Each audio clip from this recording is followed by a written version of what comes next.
নমস্কাৰ মই আজি হৈছে 30 অক্টোবৰ বৃহস্পতিবাৰ দিনটোৰ কেইটামান গুৰুত্বপূৰ্ণ খবৰ লৈ আহিছোঁ। প্ৰথম খবৰটো হৈছে শ্ৰীভূমিত বাংলাদেশৰ জাতীয় সংগীত পৰিৱেশন কৰা সকলৰ বিৰুদ্ধে ৰুজু হ'ব ৰাষ্ট্ৰদ্ৰোহৰ গোচৰ। পৰৱৰ্তী খবৰটো হৈছে ৰৈ বিনালৰ পৰা কৰোণালৈ ৰাজ্য চৰকাৰে যি GST সংগ্ৰহ হ'ব সেয়া চৰকাৰে উভতাই দিব। কলাগুৰু আৰ্টিষ্ট ফাউণ্ডেশ্যনক অসমত চিনেমাৰ ওপৰত কোনো আমোদ কৰা নাই। পৰৱৰ্তী খবৰটো হৈছে কলেজত মিয়াৰাজ, তই মিয়া মই মিয়া আমি মিয়াই কৰিম ৰাজ, অসমৰ কলেজত মিয়াৰাজ। কলেজ চৌহদত গুণ্ডাগিৰি, ছাত্ৰ একতা সভাৰ সাধাৰণ সম্পাদকৰ তীব্ৰ উচতনিমূলক হুংকাৰ। পৰৱৰ্তী খবৰটো হৈছে জুবিন ক্ষেত্ৰ নিৰ্মাণ কমিটিৰ দ্বিতীয়খন বৈঠকত উপস্থিত গৰিমা গাৰ্গ সহ সকলো সদস্য।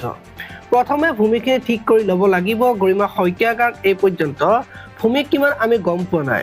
শীঘ্ৰে জুবিন ক্ষেত্ৰ পৰ্যবেক্ষণ কৰিব কমিটিয়ে। জুবিন ক্ষেত্ৰত মদ্যপান কৰা, পকেটমাৰ এনেবোৰ হ'ব নালাগে, পুণ্যভূমিত এনেবোৰ হ'ব নালাগে, এই কথা মন্তব্য কৰিলে গৰিমা শইকীয়া গাৰ্গে। পৰৱৰ্তী খবৰটো হৈছে অসমৰ মাটি, আকাশ, বতাহ আৰু এতিয়া বিশাল ব্ৰহ্মপুত্ৰ, মানুহ প্ৰকৃতি সকলোৰে বুকুত মাথো তুমি।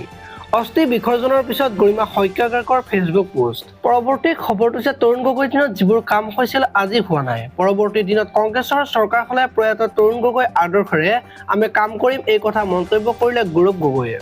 পৰৱৰ্তী খবৰটো হৈছে সমাগত ৰাসক লৈ কেবিনেটৰ সিদ্ধান্ত। 2068খন ৰাস কমিটিলৈ 25,000কৈ টকা প্ৰদান কৰা হ'ব। মাজুলীৰ 67খন ৰাসলৈ 50,000কৈ টকা প্ৰদান কৰা হ'ব। পৰৱৰ্তী খবৰটো হৈছে কেবিনেটৰ সিদ্ধান্ত, BTCৰ চিফ আৰু ডেপুটি চিফক কেবিনেট মন্ত্ৰীৰ মৰ্যাদা প্ৰদান।